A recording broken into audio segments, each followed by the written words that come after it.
alcohol me elevaba AST más que ALT, porque esta AST de la mitocondria migraba a la membrana plasmática. Entonces, eso sí que esta relación de ALT más elevado que AST se cambia. ¿Vale?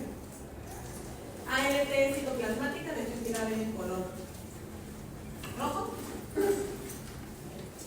Fosfatasa alcalina, que es la verde, se encuentran los conductos biliares, ¿okay? Pero también el hepatocito las tiene. Y si se fijan, el hepatocito, ¿dónde tiene localizada ALT? Aquí está el conducto biliar. Imagínense que aquí pasa el conducto biliar. Este es un conducto biliar, de hecho por eso está así como circulito. ¿Okay? El hepatocito produce bilis y lo manda a este conducto biliar.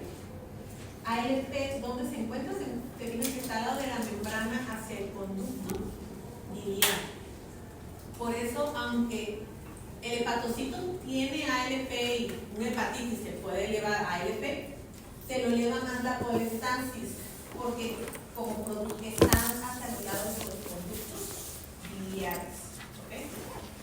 Y si ese conducto se tapa, el hepatocito sigue produciendo bilis, y entonces la bilis empieza a acumular aquí en el conducto y eso va a aumentar la presión dentro del conducto. Imagínense que aquí la bilis se está almacenando, va a hacer que esta zona del hepatocito se haga más permeable de la membrana. Y la presión aquí, esto hace que esta parte de la membrana del hepatocito se haga más permeable porque el conducto está todo atascado de bilis que no puede liberar, entonces provoca que se libere la fosfatasa alcalina. ¿Okay? De la misma manera para EGT. EGT también hay en otras moleculares y otras estructuras del hepatocito, pero también se encuentra principalmente al lado de los conductos biliares. Y entonces se inflama esta zona, el conducto se inflama o se aumenta su presión. Estas enzimas son las que principalmente se van a liberar.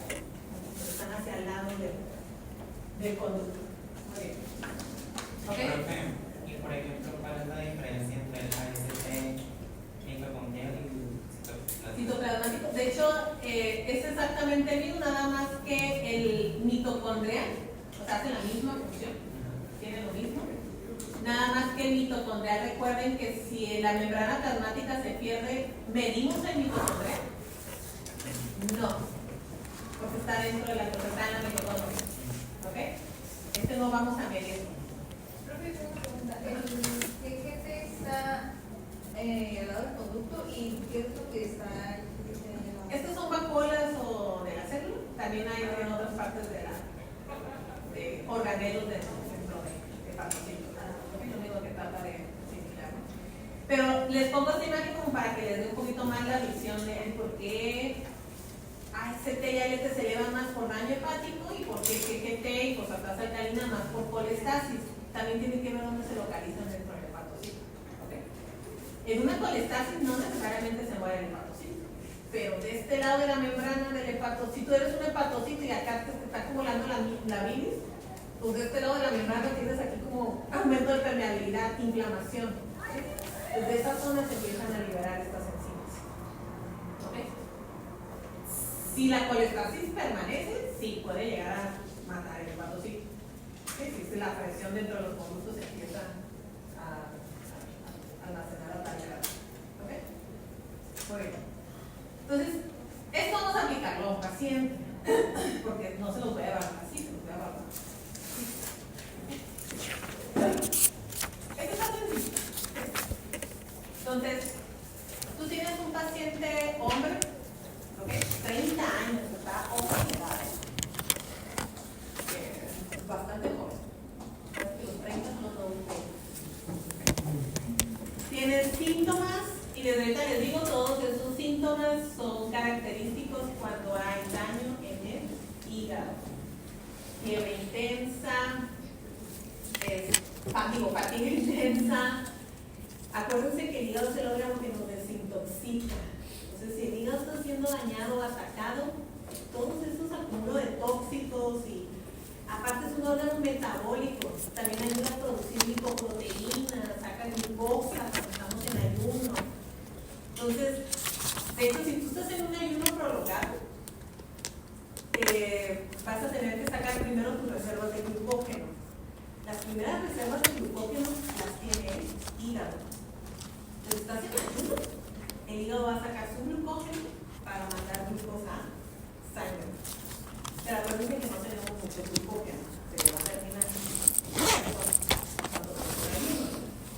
y entonces va a empezar a sacar triglicéridos.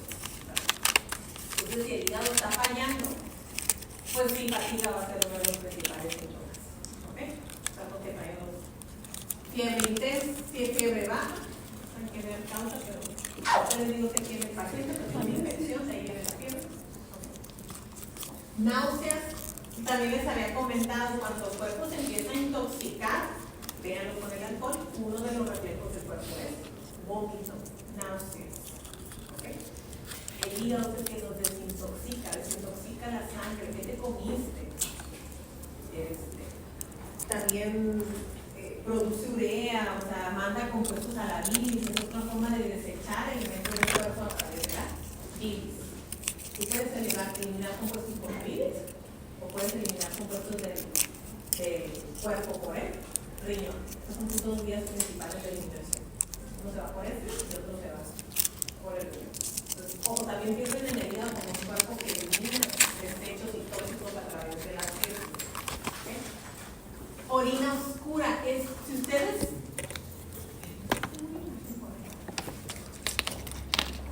pero cuando hay daño hepático severo, jóvenes, pueden recibir en el ego orinas color Coca-Cola, o sea, cafés.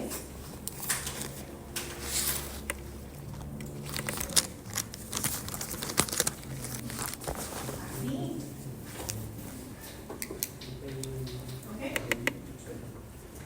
¿Qué le está dando este es como roja, ¿no? Es como rojo sangre. Bueno, diferentes coloraciones. Creo que en diagnóstico tienen todo un módulo del examen general de orina. Por eso no me meto mucho yo en esto. Lo van a ver en el siguiente módulo.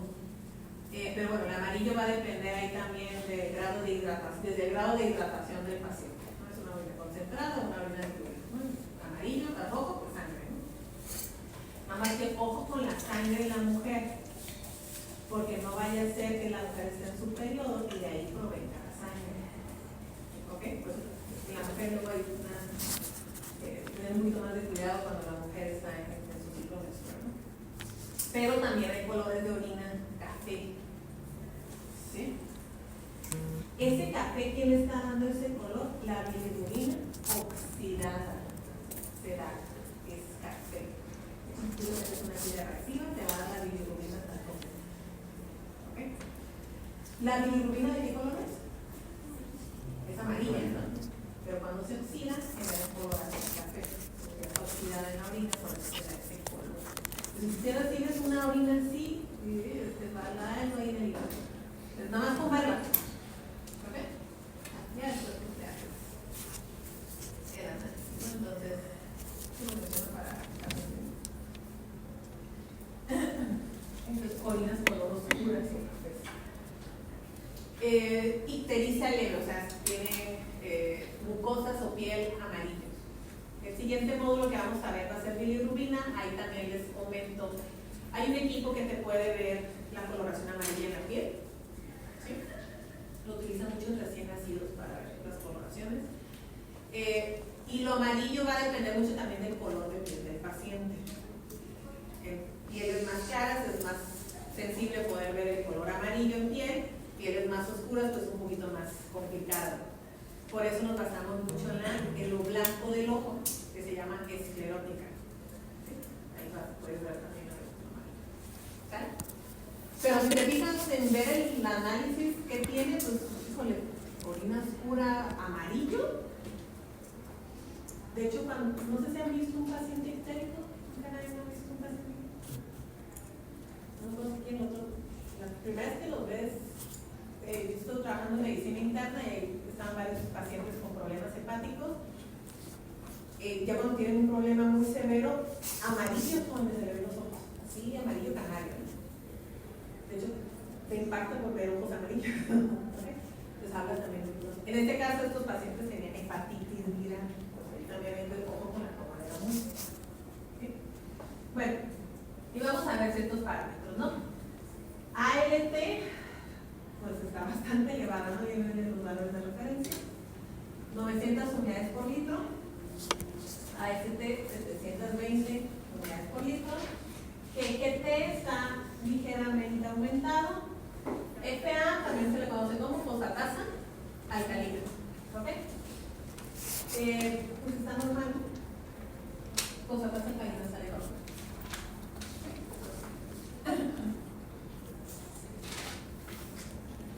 Lo que yo les voy a preguntar es, ¿qué tiene el paciente?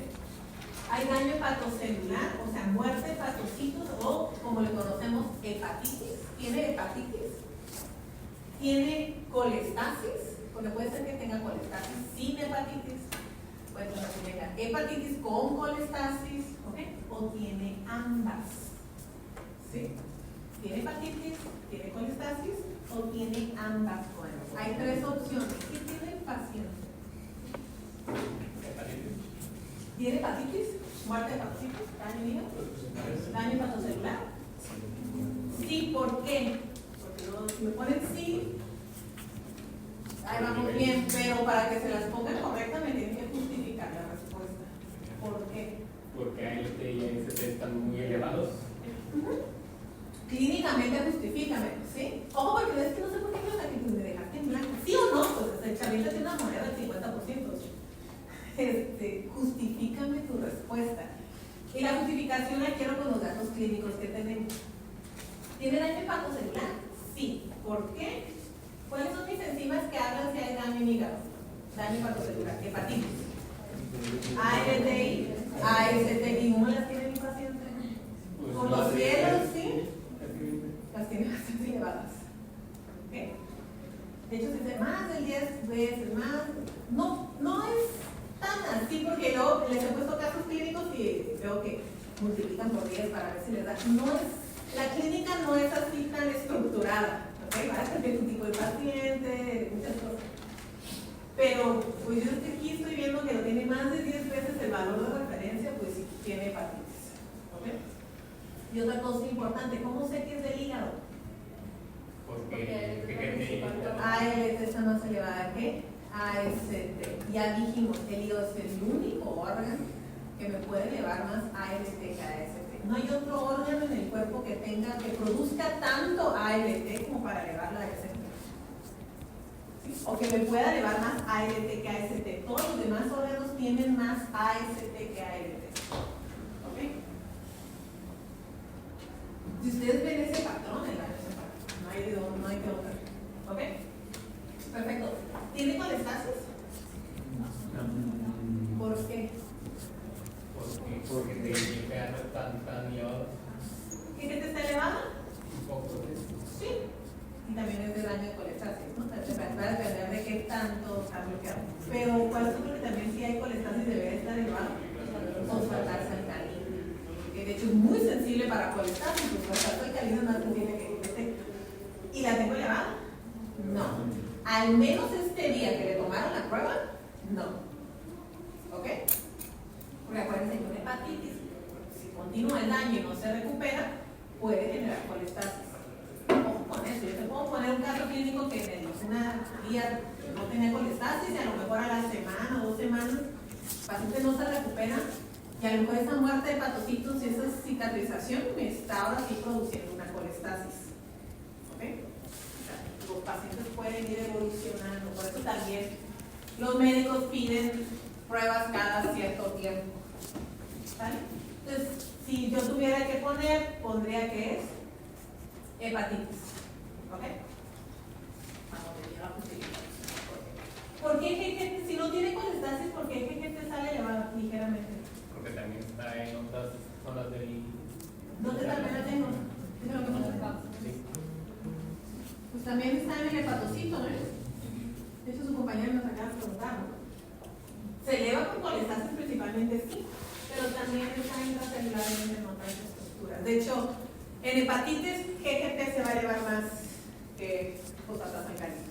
Fosfatasa alcalina también se eleva por las hepatitis, sí, pero tendría que ser una hepatitis un poquito más. ¿Okay? También pudiéramos ver, pero es más sencillo GGT para las hepatitis que fosfatasa alcalina. ¿Ok? Simplemente de este paciente no lo detectamos. ¿Sí queda claro? Ahora, con estos datos, y yo no sé cuánto tiempo dice el paciente con sus síntomas, yo puedo definir si es agua o crónico, ¿no? Quiere decir si es agudo o crónico, ¿sí? Alguien que hablando de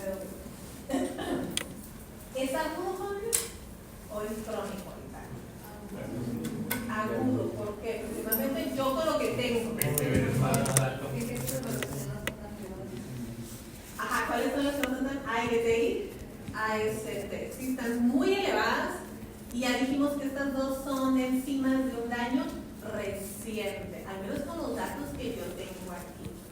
¿Ok? Yo pudiera decir que esto es agudo. El hígado está siendo atacado recientemente. ¿Ok? Entonces, me voy más por enfermedades hepáticas agudas. ¿Ok? Crónicos, solamente si vería STL un poquito más, tendría que verlas más, sí elevadas, pero me dijeron moderadamente, me iría más por. Profe, los factores de harina no determinan si es crónico o agudo. Acuérdense que fosfatasa alcalina, en cuestión de colesterol, como no tiene colestasis, pues no se come. No lo determina tal cual, pero por ejemplo, acuérdense que entre fosfatasa alcalina, ¿cuál es el patrón? Se va a elevar más entre más tiempo tenga obstruido el conducto.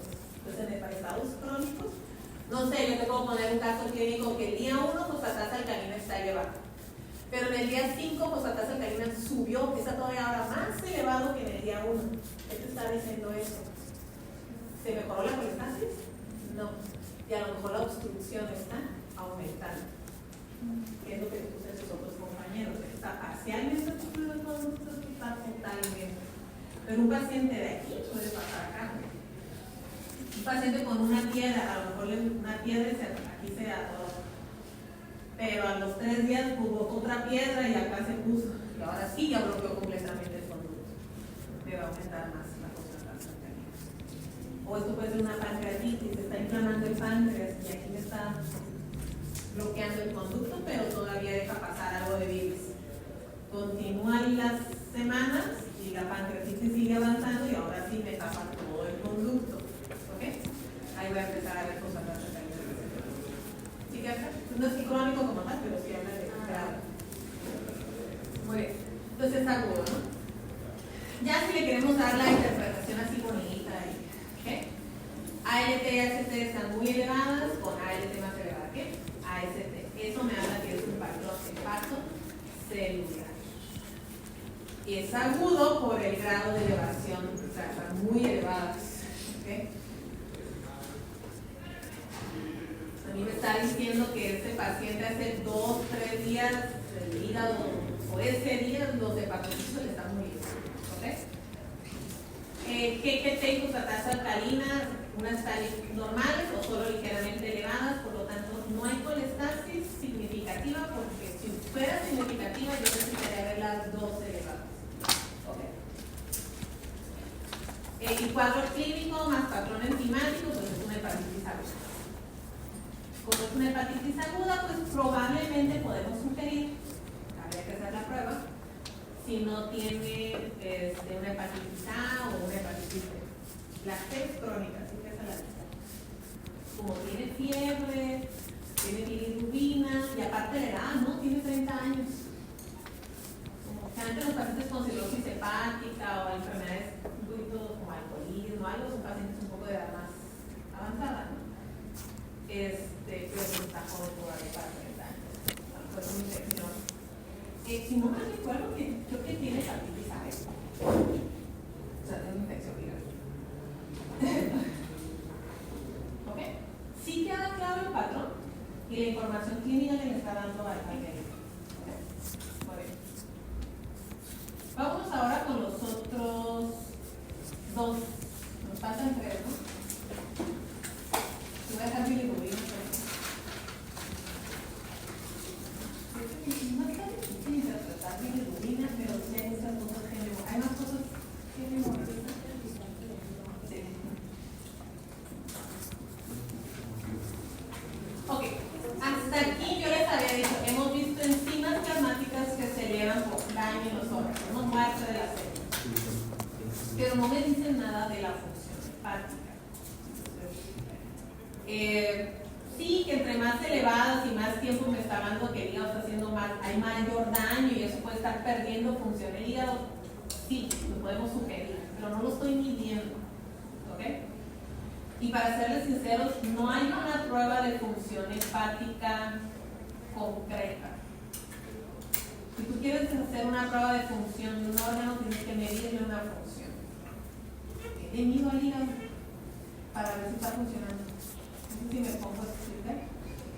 El riñón pues era un poquito más específico porque veía filtración glomerular y dijo que lo haces el riñón, entonces era un poquito más específico la función. Pero en hígado no tenemos pruebas así tan específicas. ¿Me puedo guiar de algunas? Sí, que son estas dos. Medir albúmina. ¿Ok? ¿Por qué albúmina? Porque el hígado es el único órgano del cuerpo que produce albúmina, no hay otro. Es una de sus funciones. ¿Ok? Entonces aquí dice ventajas, albúmina. Es lo único que la prueba. ¿Vale? ¿Qué desventaja hay de hecho aquí? Si se fijan, hay todas las funciones que hace el hígado. Sintetiza albúmina, también sintetiza lipoproteínas, eso lo vamos a ver cuando veamos perfilipídico. ¿Okay? DLDL la produce el hígado para transportar triglicéridos en todo. Después no vemos lipoproteínas. ¿Okay? También produce colesterol, o sea, los factores de la coagulación, etc. Neutraliza toxinas, fármacos. Ya vimos que el hígado produce un antioxidante que es el glutatión. Vimos en urea, ¿se acuerdan que dijimos? El hígado es el principal órgano que produce y forma urea, aquí viene el amino de nutrientes. También es un almacén de muchos depósitos, glucógeno. ¿No has desayunado? Ahorita el glucógeno del hígado lo estás usando. ¿Okay? No todos los órganos almacenan glucógeno. De hecho, el carbohidrato lo almacenamos en forma de glucógeno, pero muy pocos órganos tienen glucógeno. Hígado es uno de ellos, corazón es otro, músculo esquelético. Para de contar, ¿no? O sea, no hay muchos órganos que almacenan glucosa en forma de glucógeno. La energía la almacenamos en forma de grasa. De hecho, el excedente de glucosa la transformamos en grasa. Por eso en el ejercicio quieres quemar grasa, pues primero quema tu glucógeno y luego vas a empezar a quemar grasa. ¿Okay? Y bueno, tiene otros minerales, vitamina B12. Ahora, entonces la albúmina la produce el hígado, es el único que la produce. La principal proteína en sangre, 60% de las proteínas va a ser albúmina. Del 100%, 60% de las proteínas en sangre es albúmina. ¿Qué desventaja tengo en medir? Entonces, pregunta, bueno, si el hígado está dejando de funcionar, ¿cómo me va a dar albúmina? ¿Alta o baja? Baja. ¿Okay? Entonces, el hígado produce albúmina. Si el hígado está dejando de funcionar, una de sus funciones es formar albúmina. No está funcionando adecuadamente, entonces la albúmina me va a empezar a dar baja. ¿Ok? ¿Qué problema hay con esto? Desventaja, que la albúmina tiene un tiempo de vida media de 20 días, dura mucho en sangre. O sea, en 20 días apenas vas a tener el 50% de la reserva de albúmina en sangre. ¿Okay? Entonces, mi paciente agudo, este de acá, que acabamos de diagnosticar, si le mido albúmina, ¿me dará baja?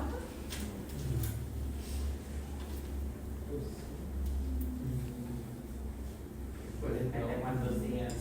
Depende cuánto tiene su infección, ¿no? Y o cuántos, tiene que ser días ya con su infección. Estoy hablando de, al menos tiene que tener más de 20 días o un mes con este proceso para que yo empiece a ver la albúmina baja. Pero si es una infección reciente, ¿tienes una semana? ¿Cómo me va a dar la albúmina a mi paciente? Normal. ¿Vale? Normal. Entonces, ¿qué desventaja tiene de medir albúmina con función hepática? Que necesito que sea un proceso más crónico. ¿Okay?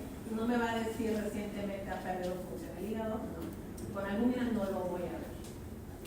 Puede haber pérdida de la función, o sea, el hígado ya está dejando de funcionar en ciertos procesos o una reserva más baja, pero con albúmina no lo veo.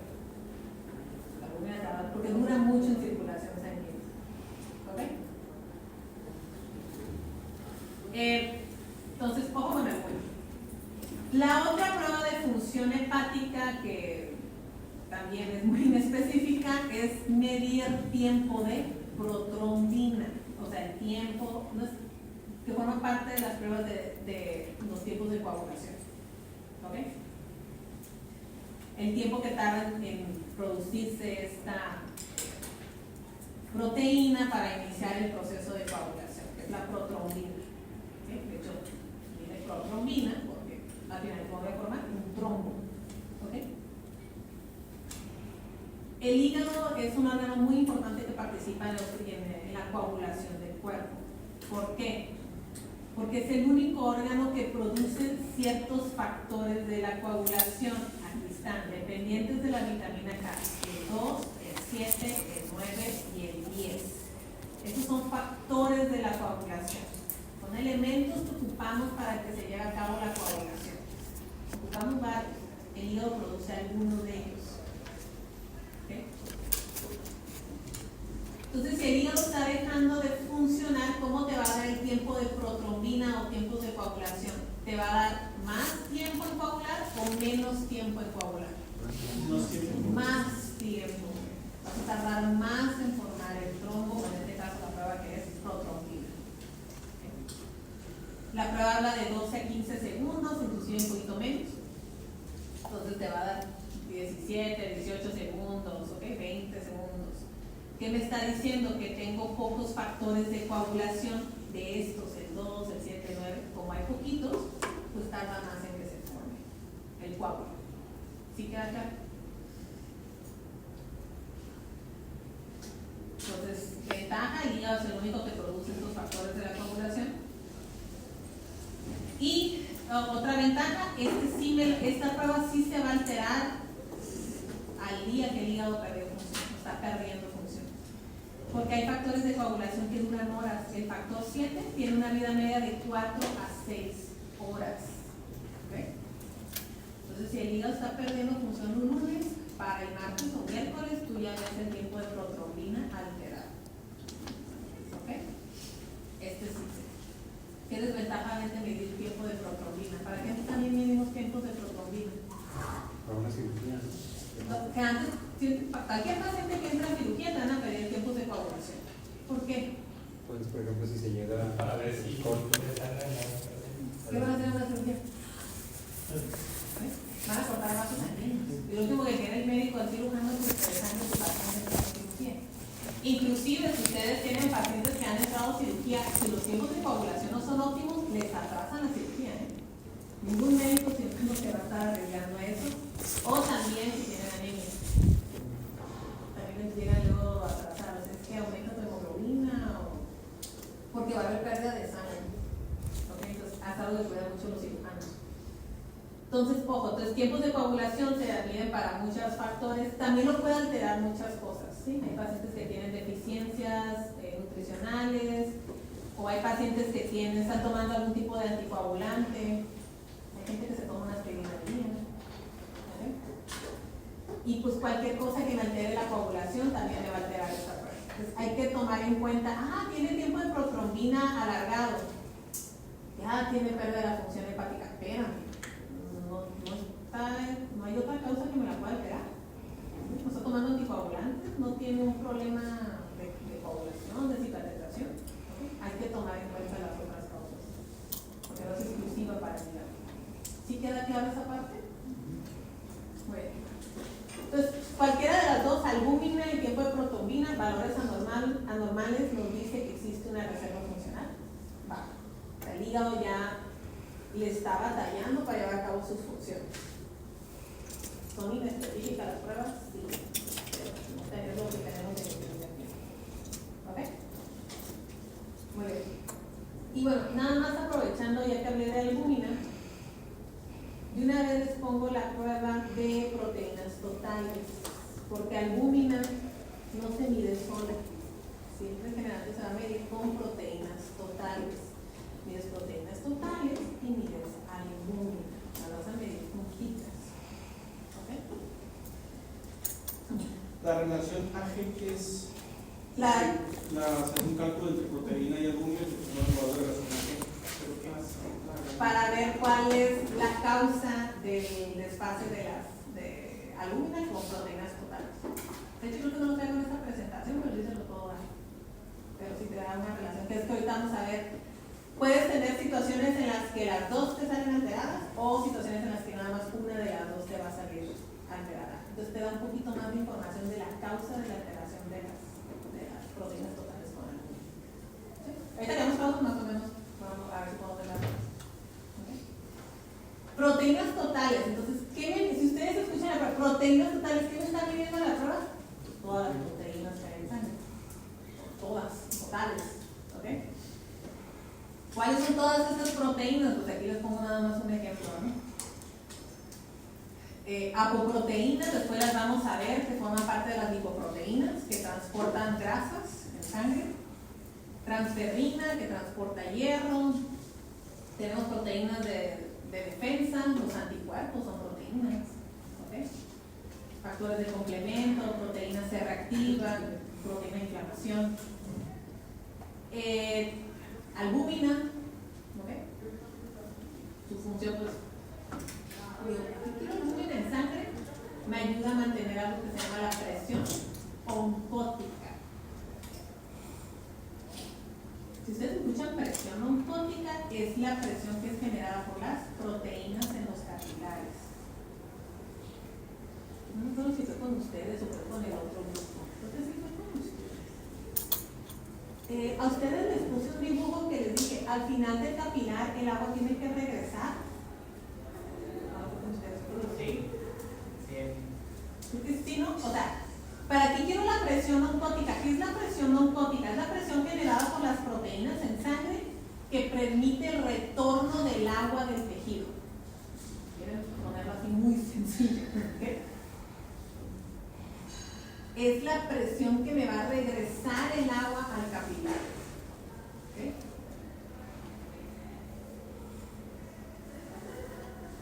Al inicio del capilar, el agua tiene que salir. El agua sale del capilar y baña los tejidos y las células. Líquido intersticial. ¿Okay? Conforme va avanzando el capilar, al final del capilar, imagínense que si el agua sale de los capilares siempre, pues nos quedamos deshidratados, ¿no? Pierdo volumen sanguíneo.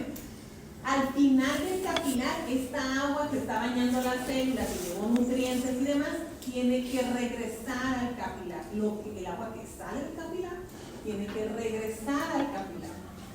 Y lo que provoca que el agua regrese al capilar es la presión oncótica. ¿Ok? Al inicio el agua sale del capilar y eso es gracias a la presión hidrostática, o sea, la presión arterial, que viene de la presión arterial. Esa presión provoca, la presión que tienen las arterias, provoca que el agua salga del capilar.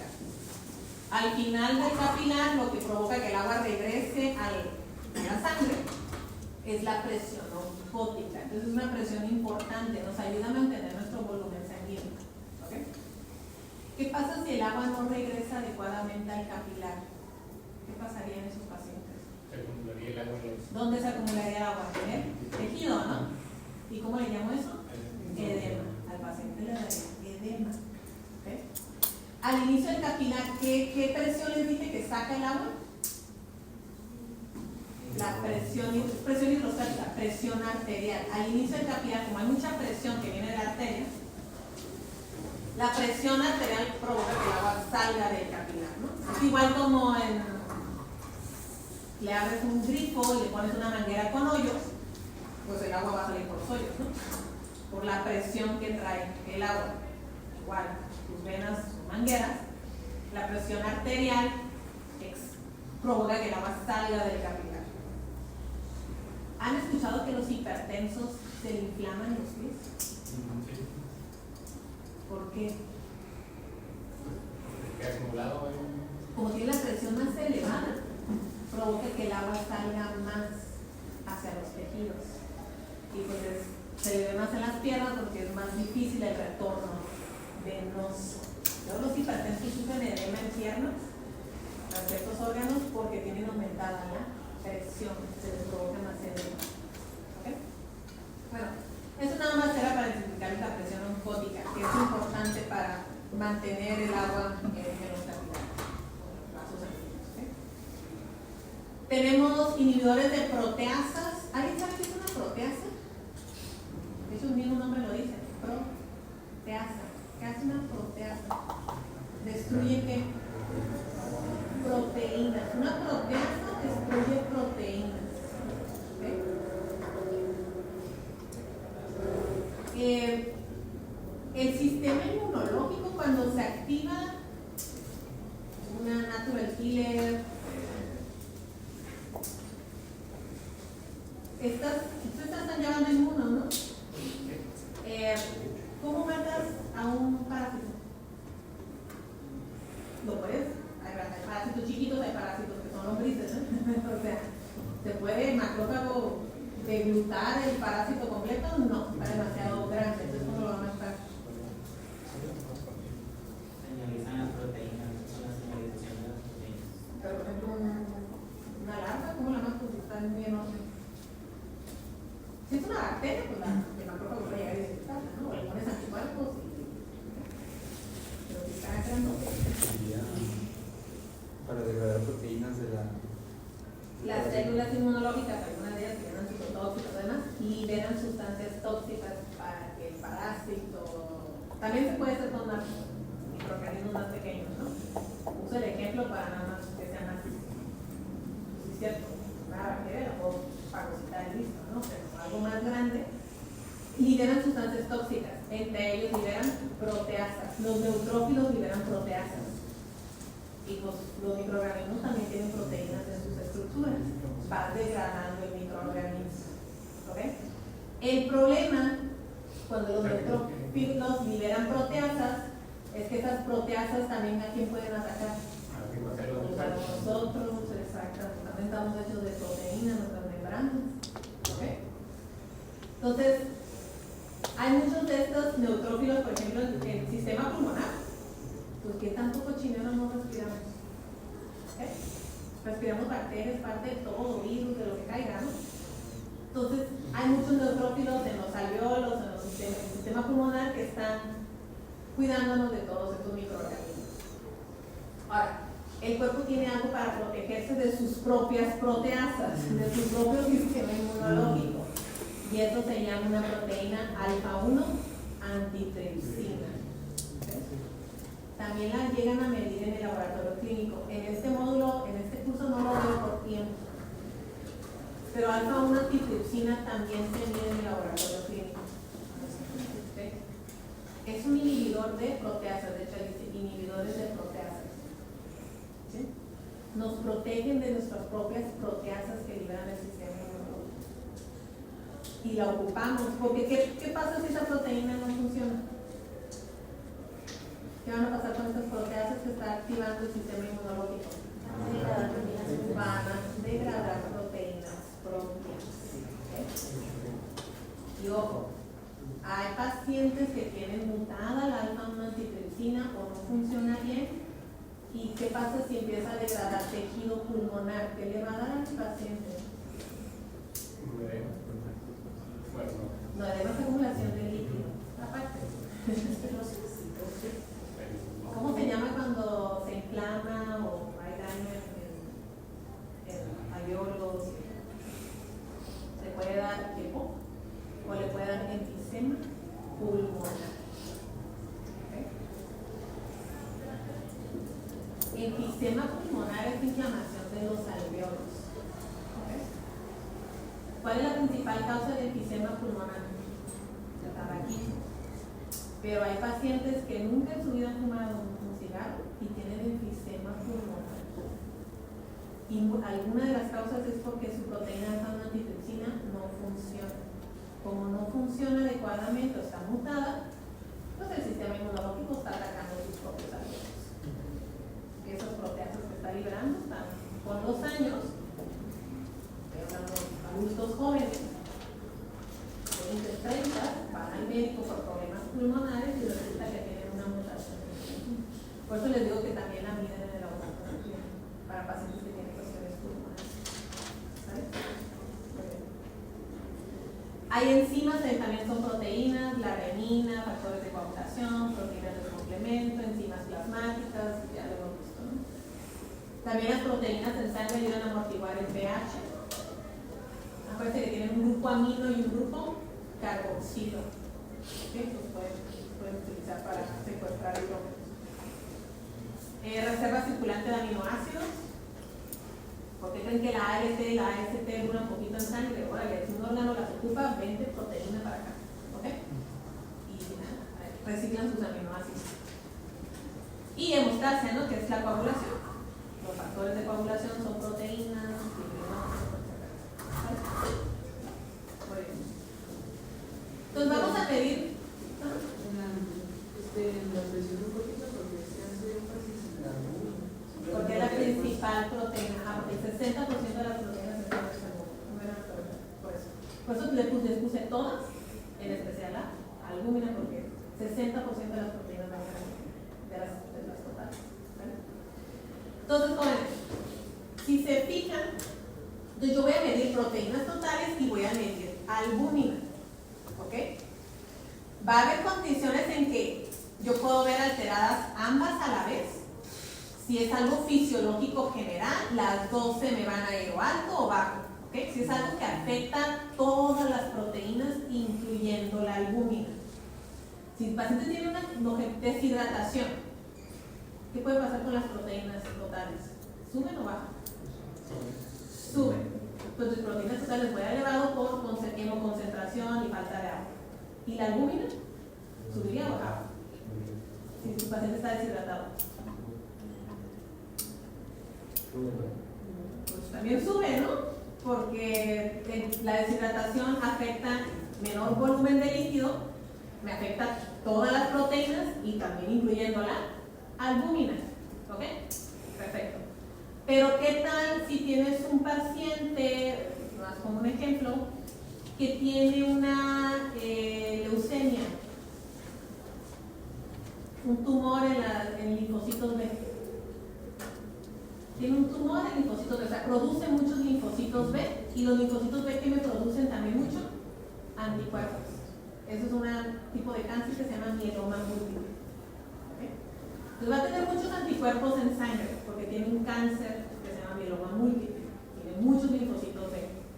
Proteínas totales, ¿cómo te va a dar? ¿Alto o bajo? Si tiene un cáncer que tiene muchos linfocitos B que producen muchos anticuerpos, ¿cómo te va a dar proteínas totales? ¿Cómo van a estar los anticuerpos? Altos, porque el cáncer, los cánceres que proliferan y tienes más linfocitos B y producen muchos anticuerpos, defensa, ¿no? Defensa, anticuerpos. Entonces, proteínas totales te va a dar elevado, pero la elevación viene por el aumento de anticuerpos. ¿Y albúmina cómo te va a dar? ¿También te va a dar alto albúmina? No, en este caso me va a dar normal. ¿Sí? Entonces, en condiciones que, ojo, hay que ver las causas, me están alterando todas las proteínas del cuerpo, hacia arriba o hacia abajo, o específicamente es un tipo nada más. ¿Ok? Pero ¿por qué cada relación tiene los anticuerpos con las proteínas?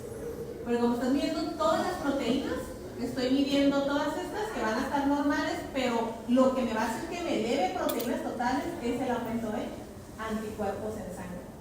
No sé si te va a estar esa parte. O sea, tus proteínas totales mides todas estas, ¿no?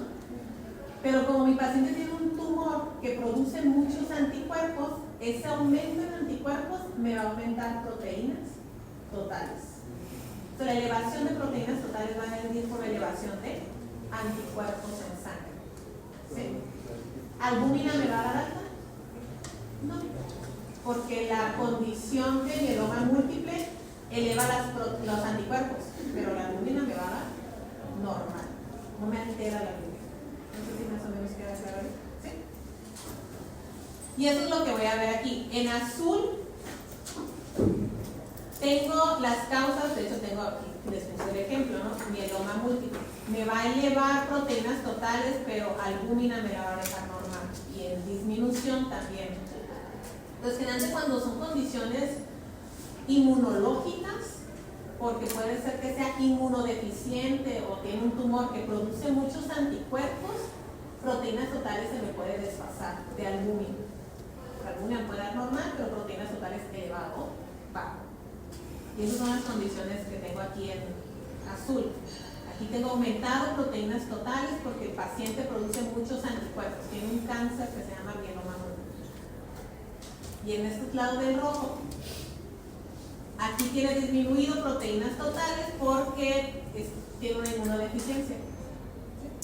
Pues produce menos anticuerpos y eso me va a generar disminución de las proteínas totales, pero con albúmina normal. ¿Vale? Y bueno, nada más para comentarles y terminar este tema. Causas de aumento tanto de proteínas totales como albúmina,